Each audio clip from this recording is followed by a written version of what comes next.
Is Europe's cost of living crisis starting to ease? Spanish inflation halves in a month and Germany also sees a fall. And kuna nostalgia. We report from Croatia on why many people think ditching their own currency for the euro has led to higher prices.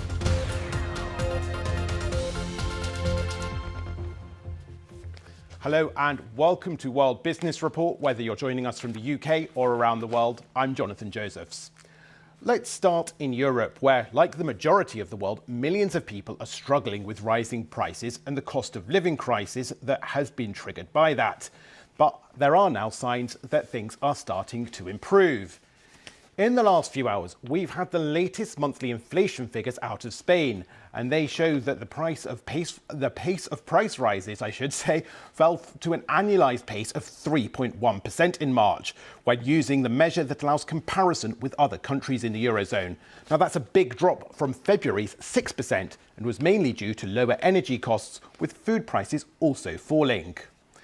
And in Germany, Europe's biggest economy, there was also a big drop in inflation. By the same measure, you can see here, it was 7.8% as businesses and households benefited from lower natural gas prices. Well, let's bring in the Spanish economist, Professor Santiago Cabo Valverde, from the University of Valencia, and he joins us from there now. Thank you for your time, Professor. Just explain a little bit more about what is causing such a big fall in inflation in Spain. Well, apart from the fact that the government took some measures like energy prices caps, lowering VAT, and the weather, and the mild weather has also helped bringing down some of the prices of the food and other agricultural products. We also have what is called a computational factor.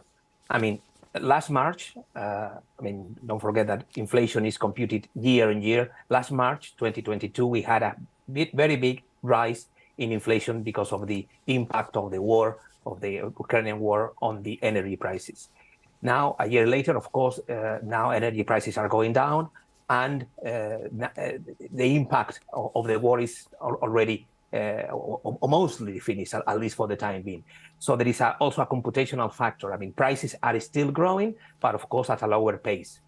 And how does the situation in Spain there compare to other parts of the Eurozone? Because in Germany, as I said, we've seen price rises are slowing as well, but it's still 7.8% the rate of inflation there.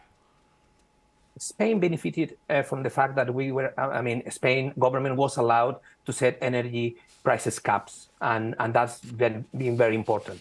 And because the reason to allow the government to do that, from the European Commission, was the fact that Spain relies much less on gas. So it was the way that in Europe we compute electricity prices. Gas plays a very big role, and Spain and Portugal asked for a lower role in the way they compute it. So there was a cap on that. Germany relies heavily, not only on households, also companies rely heavily on gas. That's why even if their inflation is going down, it still will take more time because they depend on gas, which is still basically more expensive than a year ago. Professor Santiago Cabo Valverde from the University of Valencia, thank you very much. Short and sweet, but we appreciate your time today. Thank you very much. And Eurozone-wide inflation figures will be coming out on Friday, so it will be interesting to see what happens there. But let's stay with the cost of living crisis in Europe, because Croatia has an added complication. At the beginning of this year, it became the newest user of the European single currency, the euro. That's because ditching the kuna was one of the conditions for joining the European Union a decade ago. And whilst euro membership does provide advantages for the country's exports and big businesses, many ordinary Croatians are questioning it, seeing it as an excuse for pushing up prices in the shops. Guy Deloni sent us this report from Zagreb.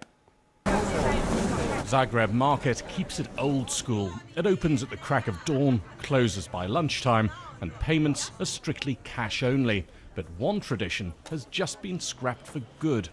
Croatia's been using the euro since the start of the year. It made the commitment when it joined the European Union 10 years ago, and that meant waving goodbye to Croatia's own currency, the kuna. This is now a collector's item, or more realistically, a souvenir of the kuna's quarter of a century in circulation. It ceased to be legal tender in mid-January, and locals are still getting used to the change. People can't handle euros yet, but we will learn. For some, the price clicks immediately. For others, €5 or €6, they work it out. You tell them, take it or leave it. Croatians can't resist a cup of coffee, but there's consternation about the cost since the currency switch. Many consumers reckon retailers have been pulling a fast one by introducing stealth price rises. After the new year, 1st of January and 2nd of January, we were crowded calls because all prices rise. Coffee 30%, 50%, 80%, bread, all prices were very high. Prime Minister Andrej Plenković celebrated the euro's adoption with the national drink. He treated European Commission President Ursula von der Leyen to a brew, but the government's been forced to move quickly to clamp down on recalcitrant retailers. On the other hand, Croatian exporters could be heading for the fast track. These trams are locally made. Now they're priced in euros, they stand a better chance of attracting international buyers. It will be reducing the costs and some cumbersome things that we don't have to think anymore about kuna, euro. We don't have to pay always the transaction costs moving from one currency to another. So it's good for them. The kuna still survives in one place. Retailers have to display dual currency price lists until September. That should be enough time for Croatians to recalibrate their mental calculators. Guy Delaunay, BBC News, Zagreb. Now, London has lost its position standing on its own as the world's top global financial centre. That's according to research from the City of London Corporation, which governs the area that is home to many of the UK's financial institutions. It now shares top spot with New York. The research will raise concerns over London's recent performance. In the post-Brexit world, a number of high-profile companies have chosen to sell their shares in New York rather than London. Well, let's speak to somebody else who has chosen New York over London, our very own Michelle Fleury. Michelle, what's driving these companies to the Big Apple? Look, I think there are a couple of factors here. I mean, some of it, as you say, is the Brexit factor.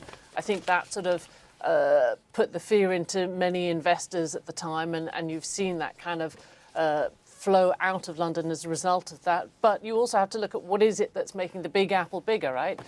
And in part, that's higher valuations. Companies can get more listing here.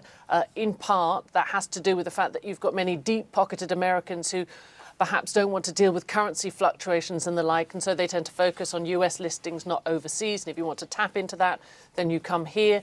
The other thing is the economy right now in America is stronger than in other parts of the world. Certainly if you compare the UK and the US in terms of where we are on the inflation curve and everything else. And I think that kind of factors into people's decisions. I mean, just look at that Dublin buildings company, CRH, in a blow to sort of Rishi Sunak, the British PM's ambitions to try and kind of build London as a financial centre. The company said it was moving its listing to America. And the reason it gave was that it has a lot of business in the United States. So there's that playing into it as well. The final thing is the rise in sustainable finance, that you're seeing more of that issuance in places like the New York Stock Exchange and the NASDAQ. And so all of that is helping the US. But I think we can't ignore also another factor in the UK, and that is that UK pension funds became less risk averse. They moved away from stocks, and that meant that was a bit less liquidity in the market. Michelle Fleury, sounds like lots of reasons to choose New York there. Interesting to see how that plays out. Thanks very much.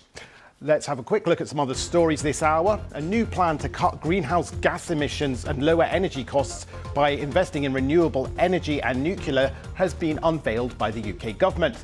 Ministers say they want the UK to have the cheapest electricity in Europe by 2035, but admit that the strategy is unlikely to bring down bills next year. And don't forget, you can get plenty more business news on the website and on the smartphone app. But that's all from World Business Report right now. You can get in touch with me and some of the team on social media. I'm at Jonathan Josephs.